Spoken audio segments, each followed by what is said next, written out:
नाही, जी किंमत मोजायची वेळ येण्या जातीसाठी ती मोजायची, आपल्या समाजाच्या लेकीवाळीसाठी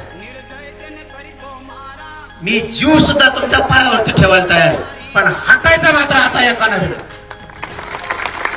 जे होईल ते होऊ दे.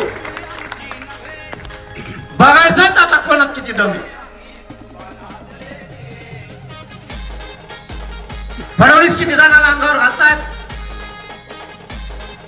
काय प्रयोग सुरू आहे बघूयाच आता. मराठ्यात काय ताकद आहे, त्याच्यात काय ताकद आहे, मी काय करू. नाही बोलतो तर मराठ्यात वाटलं होतं, बोलतोय तर सरकार कारवाई करत. मी माझ्या उघड्या डोळ्यानं मराठ्याचं वाटलं नाही बघू शकत. माझी काय चूक, मराठ्यांसाठी मी इमानदारी लढतो, ही माझी चूक आहे. मी सरकारला फुटत नाही, मॅनेज होत नाही.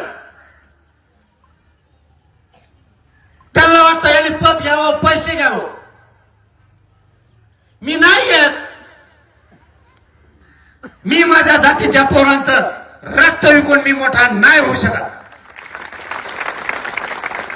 माझी इमानदारी माझ्या समाजाच्या पायावरती आहे.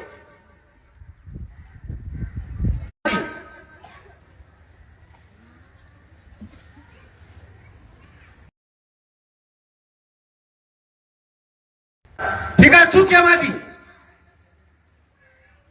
याच्यापेक्षा समाजाशी, अरे तुमचं रक्त नेमकं कोणतं आहे. बाकीचा समाज एका बाजूने लढतो, मराठ्यांनी सुद्धा एका बाजूने लढायला पाहिजे. तुम्ही माझ्या विरोधात आंदोलन पुकारणार आणि सरकारचं ऐकून तुम्हाला आयुष्यात काही साध्य करता आलं नाही. तुम्ही समाजाचे म्हणून काम केलं, तुम्हाला समाजाला कधी काही देता आलं नाही. मी माझ्या समाजासाठी इमानदारीने लढलो आणि मिळून दिलं, तुमच्या डोळ्यात सलाम लागलो. वारे मराठ्यांचे नेते, मी सरकारही अंगावरती घेतो, ओबीसीचे नेते अंगावर घेतो,